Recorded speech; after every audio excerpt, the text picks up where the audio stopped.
হাসরের ময়দানে যে আল্লাহর ছায়া ছাড়া কোনো ছায়া থাকবে না। যিনি আমাদের মালিক, রিজিক দাতা, পালন কর্তা, মৃত্যু ঘটানোর মালিক, জন্ম দেওয়ার মালিক, সমস্ত ক্ষমতার মালিক যিনি আল্লাহ, সেই আল্লাহ রাব্বুল আলামিনের দরবারে আমরা শুকরিয়া আদায় করি। পৃথিবীর জমিনে আল্লাহ রাব্বুল আলামিন আমাদের নবী হিসাবে পাঠিয়েছেন। পৃথিবীর জমিনে সর্বশ্রেষ্ঠ নিয়ামত ঈমান, যে ঈমান না থাকলে পৃথিবীর আমাদের চামান্ডতম আল্লাহর কাছে দাম নেই। পৃথিবীর জমিনে সব কিছু আমরা অর্জন করে ফেলবো, ব্যবসায় আমরা কোটি কোটি টাকা উপার্জন করে ফেলবো, আমরা বাড়ি গাড়ি তৈরি করে ফেলবো, আমার সন্তান হবে, ব্যবসা বাণিজ্য হবে, কিন্তু আল্লাহ রাব্বুল আলামিনের কাছে এটার কোনো দাম নাই যদি আমার কাছে ঈমানের দৌলত না থাকে।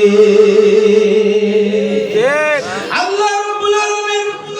কাছে আমরা দরখাস্ত করি না, এই সমস্ত রূহগুলোকে আল্লাহ তাআলা সৃষ্টি করে আমাদের কাছে স্বীকৃতি দিয়েছিলেন। আমরা একবার আল্লাহর কাছে দরখাস্ত করি না, রে মাওলা তুমি আমাদেরকে ঈমানদার অবস্থায় দুনিয়ায় পাঠাও। আল্লাহ রাব্বুল আলামিন বড় মায়া করেছেন, দয়া করেছেন, রাহমাতুল লিল আলামিনের কদমের সাদাকায় পৃথিবীর জমিনে আল্লাহ আমাদের মুসলমান হিসেবে পাঠিয়েছে। এজন্য মহান রব্বুল আলামিনের দরবারে ঈমানের সাথে মুসলমানদের জবানের মধ্যে যেমন জবান হওয়া দরকার, ঈমানের বলিয়ানে বলিয়ান হয়ে আল্লাহ রাব্বুল আলামিনের দরবারে সর্বপ্রথম শুকরিয়া আদায় করি, বলি আলহামদুলিল্লাহ। এটা ঈমানের আওয়াজ না, ঈমানের আওয়াজ এমন হয় না। আজকে আমরা যতক্ষণ আলোচনা করবো এখানে বলবো ঈমানের জোরে কথা বলবো। কিসের জোরে? কারণ ঈমান যদি না থাকে আমাদের কোনো চার পয়সার মূল্য নাই। মূল্য আছে? তাহলে ঈমানের দাবি নিয়ে, ঈমানের জবাব দিয়ে, ঈমানের নূর দিয়ে আমরা একবার আল্লাহ রাব্বুল আলামিনকে খুশি করি, বলি আলহামদুলিল্লাহ। কিছুটা হয়েছে, এবার ঈমানের জোর বাড়াতে হবে। আল্লাহ রাব্বুল আলামিনের দরবারে শুকরিয়া আদায় করলাম। দ্বিতীয় পর্যায়ে আমরা স্মরণ করতে চাই যে আল্লাহ রাব্বুল আলামিন পৃথিবীর জমিনে আমাদের নবী হিসেবে স্বীকৃতি দিলেন রাহমাতুল লিল আলামিনের কারণে। আল্লাহ রাব্বুল আলামিন পৃথিবীর জমিনে আমাদের মুসলিম হিসেবে আল্লাহ কবুল করেছেন রাহমাতুল লিল আলামিনের কারণে। আল্লাহ রাব্বুল আলামিন 104খানা কিতাব পৃথিবীর জমিনে পাঠিয়েছেন, 1,24,000 নবী পৃথিবীর জমিনে পাঠিয়েছেন, 1 লক্ষ মানুষ পৃথিবীর জমিনে পাঠিয়েছেন। সব কিছুর মধ্যে সর্বশ্রেষ্ঠ যে নবীকে আল্লাহ তাআলা ঘোষণা দিয়েছেন, সেই নবীর উম্মত আমাদেরকে বানিয়েছেন। আমরা সকলে শুকরিয়া আদায় করি আলহামদুলিল্লাহ। আমরা শ্রদ্ধার সাথে স্মরণ করতে চাই রাহমাতুল লিল আলামিন নূর নবী, জিন্দা নবী, হায়াতুন নবী, আখির জামাল নবী, খাতামুন নবী, জাদ্দুল হাসান ওয়াল হুসাইন, দুজাহানের বাদশাহ, ইমামুল আম্বিয়া, ইমামুল মুরসালিন, রাহমাতুল লিল আলামিন, রাহমাতুল লিল আলামিন নূর নবী হযরত মুহাম্মদুর রাসূলুল্লাহ। যে রাসূলুল্লাহর কারণে মুসলমান হলাম, যে রাসূলুল্লাহর কারণে কোরআন মাজিদ পাইলাম, যে রাসূলুল্লাহর কারণে গৌসুল আযম নবীর গোলাম হতে পারলাম, যে রাসূলুল্লাহর কদমের ওসিলা আজকে মিলাদুন নবী পাইলাম। আর সেই রাসূল করিম সাল্লাল্লাহু আলাইহি ওয়াসাল্লামকে আজকে 100 ভাগ ভালোবাসা দিয়ে শ্রদ্ধার সাথে আজকের এই মাহফিল থেকে আমরা স্মরণ করতে চাই। স্মরণ করতে চাই না নবীকে? স্মরণ করতে চাই না আমরা? সেই সাথে সাথে ঈমানের কালেমা নিয়ে, ইসলাম নিয়ে আমার নবীজির পরে সারা বিশ্বে যারা ঈমানের দাওয়াত দিয়েছেন, কালেমার দাওয়াত দিয়েছেন, কোরআন মাজিদের বয়ান করেছেন, আমাদের ঈমানটাকে মজবুত রাখার জন্য জীবন বাজি রেখে কিতাব লিখেছেন, ঈমান মজবুত রাখার জন্য, আমাদেরকে বাঁচানোর জন্য আমার রাসূল করিম সাল্লাল্লাহু আলাইহি ওয়াসাল্লামের রেখে যাওয়া কোরআন মাজিদ, আমার নবীজির রেখে যাওয়া ইসলাম, আমার নবীজির রেখে যাওয়া লক্ষ লক্ষ সুন্নাত, আমার নবীজির রেখে যাওয়া এই পৃথিবীর জমিনে ইসলামটাকে জিন্দা করে রাখার জন্য, আমাদেরকে ঈমানদার হিসেবে পৃথিবীতে স্বীকৃতি দেওয়ার জন্য লক্ষ লক্ষ সাহাবায়ে কেরাম, তাবিঈন کرام তাদের লেখনীর মাধ্যমে কিতাব লেখার মাধ্যমে তাদের বক্তৃতার মাধ্যমে পরিশ্রমের মাধ্যমে যে ইসলামকে আমাদের পর্যন্ত পৌঁছায় দিয়েছে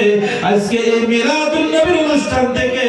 ওই সমস্ত সাহাবায়ে কেরামদেরকে শ্রদ্ধার সাথে স্মরণ করতে চাই ঠিক কি না বলেন সেই সাথে সাথে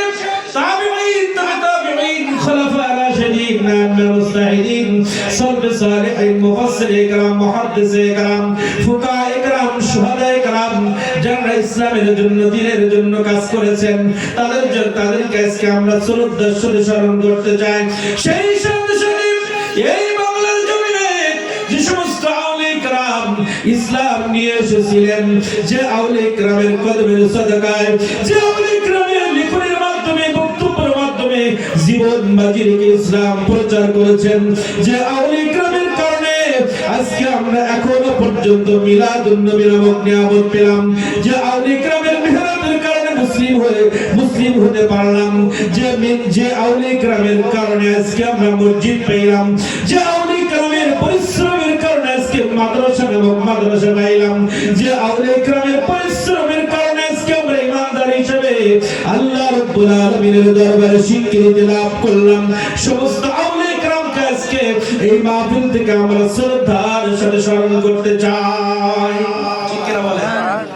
ঠিকঠাক বলেন একটু সব থেকে সুবহানাল্লাহ ঠিকঠাক বেশি একটু বলবেন যখন বলবো ঠিক তখন ঠিক যখন বলবো সুবহানাল্লাহ তখন সুবহানাল্লাহ যখন আলহামদুলিল্লাহ তখন আলহামদুলিল্লাহ বিশেষ করে আমরা সাতক্ষীরার জমিনের মানুষ গোলাঘাটের জমিনের মানুষ আমরা আমাদের প্রাণ ভরা শ্রদ্ধা ভালোবাসা নিবেদন করছি আজকে এই মাহফিল থেকে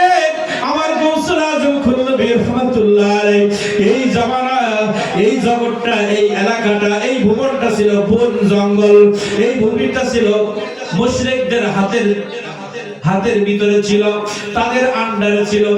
আল্লাহ বলে ডাকার মানুষগুলো পাওয়া যাইতো না এমন একটি সময় আমার গৌসুল আজম খুলনবী রাহমাতুল্লাহ আলাইহি দিল্লির জমিন থেকে বেলায়েতের নূর নিয়ে বাংলার জমিনে এসে জীবন বাজি রেখে যখন এই বাংলার জমিনে এসে ইসলামের কায়েম করেছেন কালেমার দাওয়াত দিয়েছেন নামাজের দাওয়াত দিয়েছেন আমরা তো দেখি নাই শুনেছি উস্তাদের কাছ থেকে অনেক কাফের বেঈমানরা আমার গৌসুল আজম খুলনবীকে হত্যা করার ষড়যন্ত্র করেছিল আমার গৌসুল আজম খুলনবীকে আজকে আমরা মন খুলে কথা বলি নামাজের বিরুদ্ধে নামাজের পক্ষে কথা বলি যাকাতের পক্ষে কথা বলি মানুষকে কোরআন মাজিদের কথা শোনাই কেউ বাধা দেয় না কিন্তু এমন একটি সময় আমার গৌসুল আজম খুলনবী রাহমাতুল্লাহ এই জমিনের মধ্যে তাশরীফ এনেছিলেন অনেক বাধা বিপত্তিকে উপেক্ষা করে জীবনের ঝুঁকি নিয়ে ইসলামকে এই গোলাঘাটের জমিনে কায়েম করেছেন মাদ্রাসা প্রতিষ্ঠা করেছেন মসজিদ প্রতিষ্ঠা করেছেন জান্নাতে কবরে হাসরে পার হওয়ার জন্য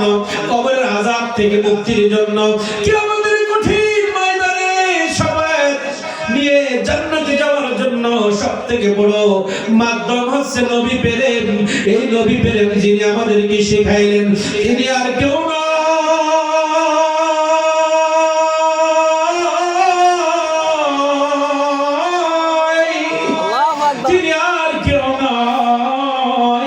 তিনি হচ্ছেন আমাদের গৌসুল আজম খুলনবী শাহ আব্দুল আজিজ খুলনবী রাহমাতুল্লাহ আলাইহি আমার নবীজি 1500 বছর আগে তার জীবন দশায় যখন ইসলাম প্রতিষ্ঠা হয়েছে একটা আয়াতের মাধ্যমে আদম আলাইহিস সালাম পৃথিবীতে আসছিলেন মুসলমান হয়ে পৃথিবীর জমিনে তাশরীফ এনেছিলেন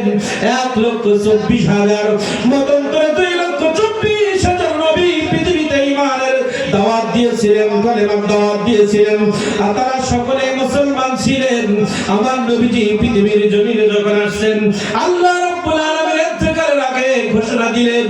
আল ইয়াউমা আকমালতু লাকুম দীনাকুম ওয়া আতমামতু আলাইকুম নি'মাতি ওয়া রাদিতু লাকুমুল ইসলাম দীনা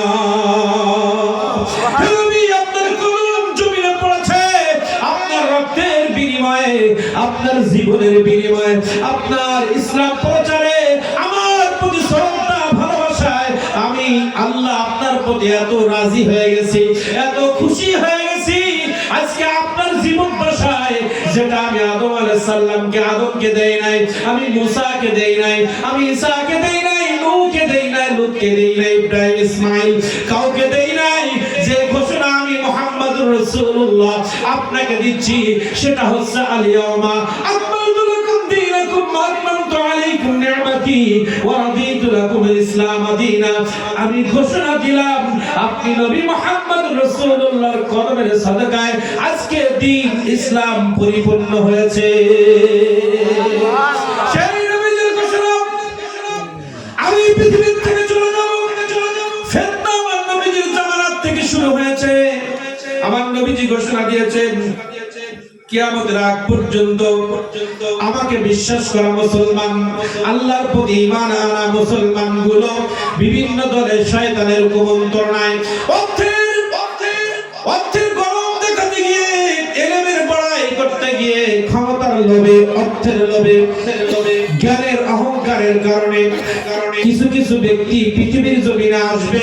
যারা শুধু কোরআন মানবে, হাদিস মানবে না। আবার এমন কিছু গ্রুপ বের হবে